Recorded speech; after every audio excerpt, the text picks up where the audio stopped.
output seal and the output shaft bushing or bearing in a 2000 Crown Victoria. We actually have a lot of looseness, so that we need to actually take care of that looseness because it's actually shaking the car. It's that bad. So I'll show you what that looks like. What we have here is a very loose bushing in here. So you can actually see that. In fact, you can see it leaking a little bit. That is a lot of movement. It's not the balancer, it's actually the bushing in here. Amazingly, the seal isn't started leaking too much, but it is leaking a little, so we're replacing that. So we have to take off this whole section from here back to replace that bushing. That also means we take off the bar and the mount and everything. So we're going to have to just put weight or put a jack stand under here. And we start by actually removing the drive shaft. Alright, the bolts for this flange are a 12 millimeter. So the easiest way to pop them loose is a long bar and a wrench. So you put them on there. Again, you need the 12 point or it's not going to work. And you get your big bar for your leverage and break them loose. So you don't want to take them all the way out this way, but this is the best way I've found to actually break loose these bolts. They're pretty tight. But you need that 12-point socket or a 12-point wrench. Oh man, that one was really tight. It's nice to have a little bit of a leverage bar. Do it a couple times. Make sure that the ratchet can actually take it out.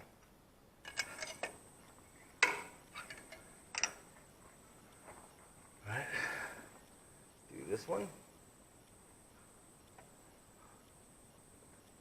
By the way, the transmission's in park, so that actually helps break them loose. You get the idea. Break them loose with this, and then pull all four of these bolts out, and then pull the back down and slide the whole slip yoke out of the transmission. We'll show you that in a minute.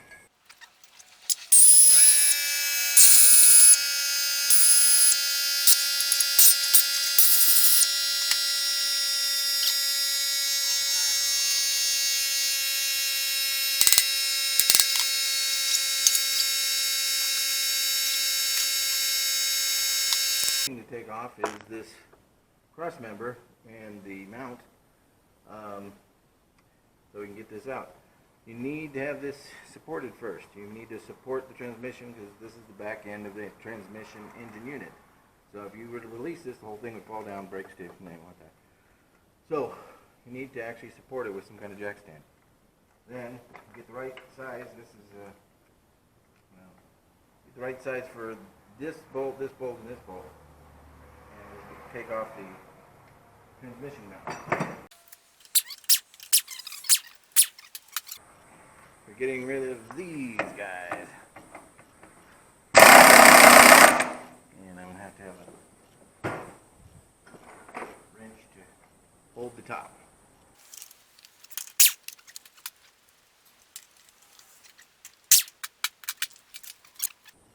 So this just has a bolt through it, and you just try to... It slides up. I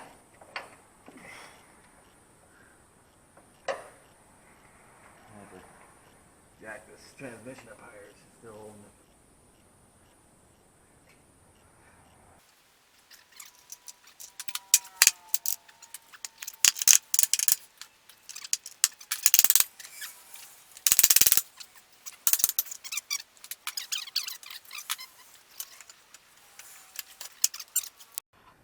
So this connector right here on the back of the transmission has to come out. You have to, these two clips, and then it just slides right out. There's also a clip on here and a clip on here. Pull both of these clips off because you got to get these bolts out. The next thing we have to do is actually remove this whole back assembly is where we're trying to get at to. So we need to remove all these bolts. Here. So there's like 6 bolts. There's 3 on this side, 1, 2, 3, and 3 on this side, 1, 2. I don't know if you can see it, 3. Then this whole mechanism will slide off, and we should be able to replace the bushing and the seal. Okay.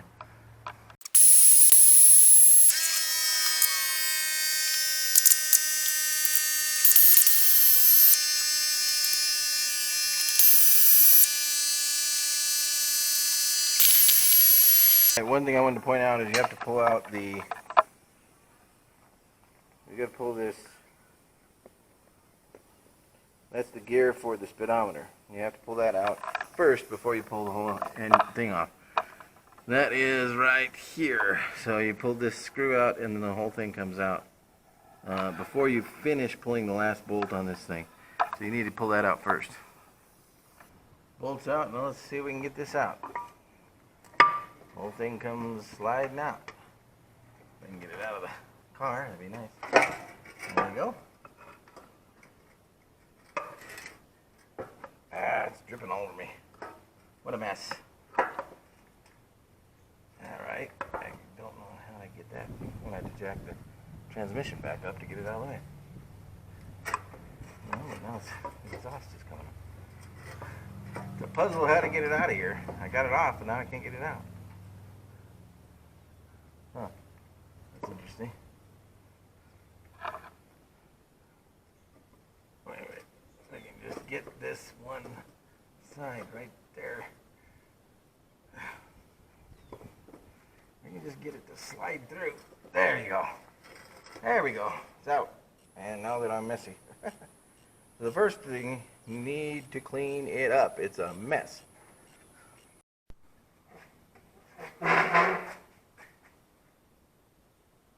Okay, so the first thing I had to do after I cleaned it up was to get this seal out. Now you just used a hammer and a chisel and pried until this came out.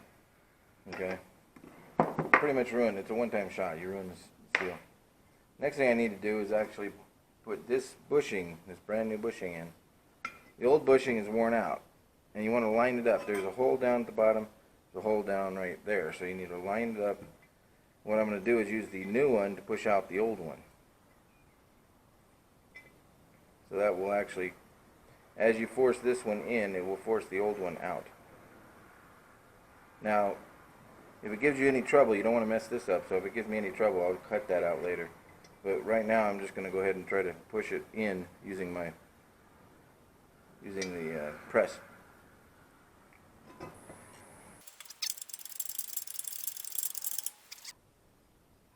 Okay, and now this is installed. If you notice, the hole is where it should be, right above that notch. And this is level. So now that one's installed. Next thing to install is the actual seal. I'm going to be using this big socket that's just the right size and press fit the seal into the outer thing.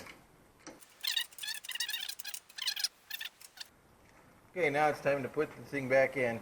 Make sure when you wiggle it around you don't get dirt on the inside of it. Right now I have 2 bolts in here, and go ahead and put all the rest of the bolts back in. Remember, the 2 bolts on the side for those clips have a screw head on them, so make sure that you get those in the right place.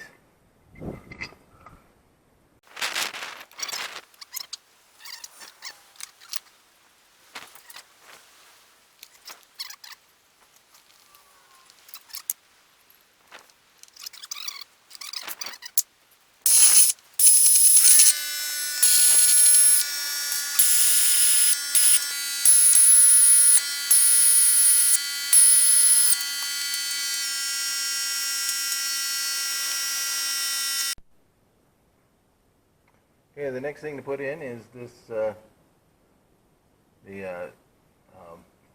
speedometer gear. Make sure that your little O-ring looks good. Slide that in there. It should slide in without any real trouble, so don't push it, don't force it. You have to turn it a little bit. Turn it, it'll eventually pop in there. 7mm, tighten it up. Hook up all the, go ahead and hook up the wires. This one here goes to the speedometer. Make sure it clips on. You hear it snap. Put these wires back on the ends of those bolts so you don't want the wires floating around in here and hitting exhaust pipes, stuff like that. You want that to be clearing. So now let's put the cross member back in. Make sure to put your rubber mounts on. Slide them into where they need to go.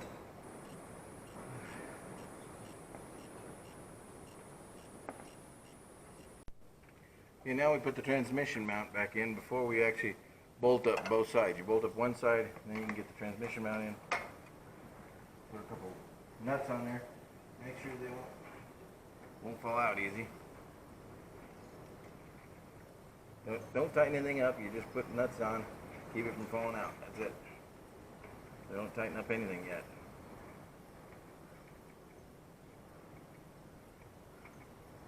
There you go. Now you got that in there.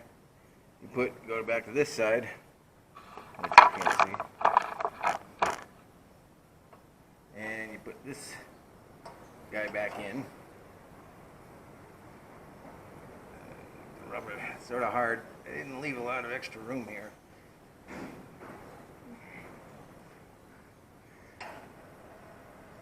There you go. Alright. Get in there. Get in there, guy. Oh, it's hitting the transmission mount now. Stop. There. Transmission mount to go right. And then put this. There you go, and then get a nut on that guy before you lose him. Again, don't tighten anything up. We're just getting nuts on there so they don't move. We want all bolts in first before we actually tighten anything up. What a messy board. Alright, let's turn back to this thing. And now we put the bolts into the transmission.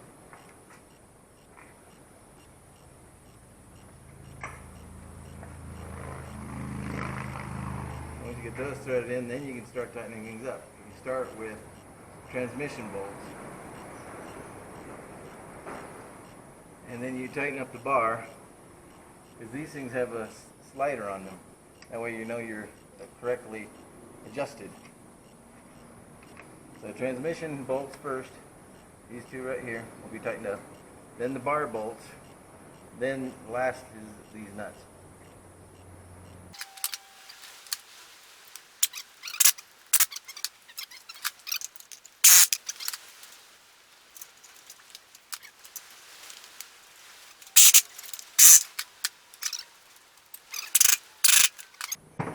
Now you can drop the transmission, and it should be holding on pretty good. It all flexed down now. Okay, that worked. Now you go ahead and put the drive shaft in. The problem is I'll probably replace the U-joints while I have it out. We'll see. They're original. So that's how you replace the back seal and the rear bushing.